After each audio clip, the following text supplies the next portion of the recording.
Et bonjour tout le monde, je reviens avec un autre format si je n'arrive pas à le dire, si je le n'ai un peu pris. Ne vous inquiétez pas, je sors d'un truc pas très rigolo qui m'est arrivé, mais là ça va mieux et j'avais envie d'essayer un autre format. Donc là ça sera un format audio, vous ne verrez pas les cartes mais vous m'entendrez probablement les brasser. Donc là on part sur des tirages intemporels par signe. Donc voilà, prenez ce qui résonne avec vous et laissez le reste. Et moi je vais sans plus tarder du coup attaquer notre petit tirage pour savoir un petit peu au niveau sentimental quelle est voilà la température, on va dire, on va prendre la température et voir qu'est-ce qu'il y a à travailler pour vous, qu'est-ce qui est actuellement, on va dire, des messages que j'aurai à vous transmettre. Je vais prendre ça d'abord. Pour les scorpions, quelle est physical activity? Qu'est-ce qu'on peut savoir pour les scorpions?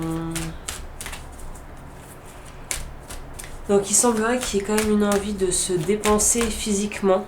Alors de toutes les manières possibles, imaginables. Communication. Manifestation. Je vous explique évidemment ce que je ressens, hein, enfin comment j'interprète ça, même si vous ne voyez pas les cartes. Qu'est-ce que message spontané pour les scorpions? Qu'est-ce que j'ai à leur transmettre? On insiste vraiment sur cette notion de vouloir vraiment faire des efforts. Donc je pense que ça pourrait être retranscrit dans tous les aspects de votre vie. Il y a un besoin de plus grande... c'est ça, de plus grand engagement, de plus grand investissement. Pour les scorpions qui sont déjà en couple, j'ai l'impression qu'on a envie de la preuve... plus de preuves entre guillemets concrètes du partenaire ou de la partenaire qui vont en fait nous signifier que on est avec quelqu'un qui est prêt à s'engager et qui veut construire quelque chose avec nous. Pour les personnes célibataires, on va plutôt nous parler justement d'avoir envie de construire sa petite vie déjà pour soi-même, mais d'être toujours un peu avec une la quête de fond, la trame de fond de votre tirage, et quand même l'envie de vouloir être avec quelqu'un et de trouver entre guillemets la personne adéquate pour pouvoir faire un bout de chemin avec vous en fait. Il y a un peu cette énergie là. Je vais complémenter, on va voir qu'est-ce que ça nous dit en plus.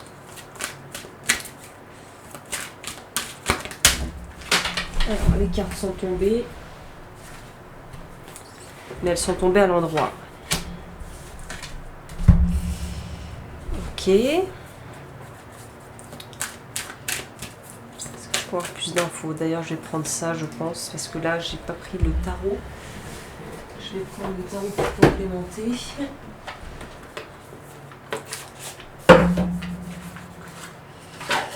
Alors,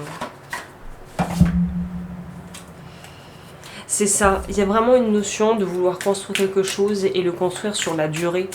Et j'ai l'impression que quelle que soit votre situation, où là, le tirage va dans ce sens de devoir faire la lumière sur ce qui a besoin d'être finalement coupé, qui vous empêche d'aller dans la direction où vous voulez aller. C'est ça. Il y a des choix à faire, il y a un positionnement qui est en train de se faire pour vous, et quelle que soit votre situation, on vous dit de continuer à croire en ce à quoi vous croyez, et surtout de pas baisser les bras et de rester vraiment, comment dire, de continuer de croire en vos rêves en fait. C'est intéressant parce que c'est plus large que simplement l'aspect sentimental, mais si on vous dit continuez à croire en vos rêves, continuez à faire les choses qui vous plaisent, qui vous passionnent, ne laissez personne entre guillemets vous dire que c'est pas possible, que ça peut pas être comme ça. C'est tracer votre propre chemin si vous voulez. Il y a un peu cette notion là ici. C'est ça, on vous dit de vraiment vous démener et de ne pas lâcher. Si vous avez des projets, si vous avez des envies, si vous avez commencé à lancer des choses, c'est pas le moment de lâcher et de mettre ça sur le côté et de reprendre ça plus tard. Il y a une notion de l'effort paie si vous avez en fait la discipline, quel que soit le domaine. C'est ça. Parce qu'on vous dit qu'ici, vous êtes en train d'attirer à vous quelqu'un au niveau sentimental, ou vous êtes déjà en train de créer avec quelqu'un une vie qui est justement la vie à laquelle vous aspirez. Donc là, il n'est pas question de faire demi-tour, au contraire, il est question de consolider, de prendre le temps de faire les choses bien. On vous dit aussi que ça peut être une bonne période pour justement retrouver des amis, organiser des choses en groupe, faire des activités de groupe, ça pourrait être une idée intéressante.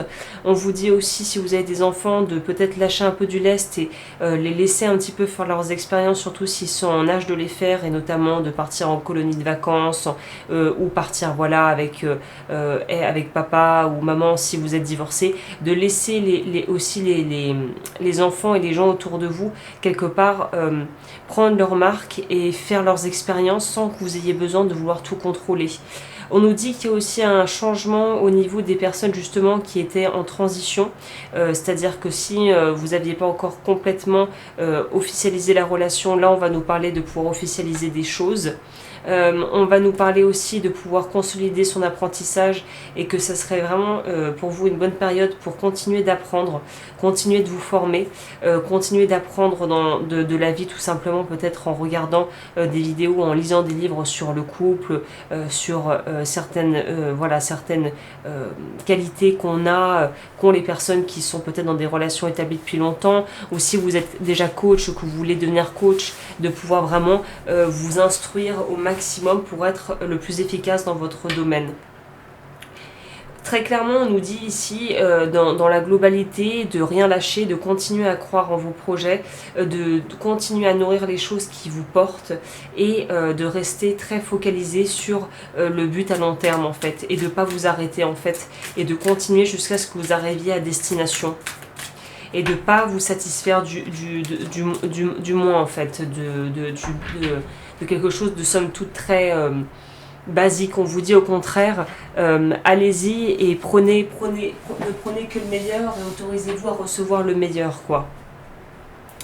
Alors je vais prendre ces cartes aussi que vous ne voyez pas. Ouais, on va prendre celle-ci.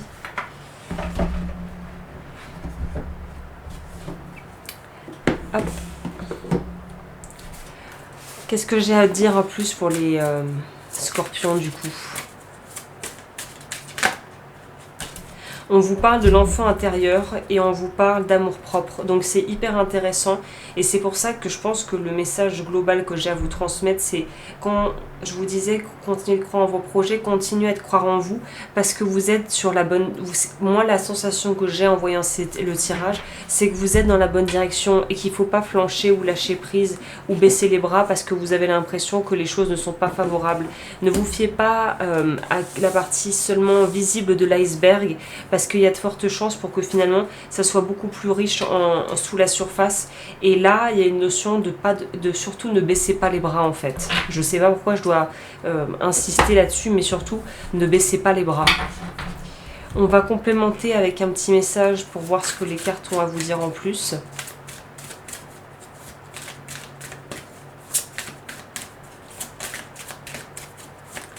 Pour les scorpions. Azurite, une profonde guérison émotionnelle. Votre cœur est prêt à guérir d'une expérience passée et vous voulez consacrer votre temps et votre énergie à des soins thérapeutiques. Donc peut-être que c'est quelque chose qu'on vous recommande finalement de travailler entre guillemets sur vous de façon générale. On va voir aussi au niveau du coup des révocations de vœux et ces choses-là, qu'est-ce que ça vous propose, qu'est-ce qu'il y aura à travailler pour les scorpions. Nous avons troisième œil, révocation du vœu de souffrance, libération de la blessure de maltraitance, travailler avec du bleu foncé ou la couleur indigo et voir au niveau des planètes, bon soleil pour vous ça va être c'est Scorpion, et voir où est Uranus dans votre thème astral. Et on a aussi le chakra coronal avec la révocation du vœu d'obéissance, la libération de la blessure de non-reconnaissance, couleur violet, blanc, travailler avec la lune et voir où est Neptune dans votre thème astral. Ok. Bah écoutez, je crois que je vous ai dit l'essentiel. Donc voilà, c'était ça le petit message spontané. N'hésitez pas dans les commentaires à me dire si vous aimez ce genre de formule ou si c'est quelque chose qui vous plaît pas plus que ça pour que j'avise. N'hésitez pas comme toujours à liker et à vous abonner et à me rejoindre sur Patreon pour plus de contenu exclusif et pour soutenir mon travail. Et sur ce, je vous dis à très vite pour de prochaines vidéos et de prochains podcasts. Prenez soin de vous.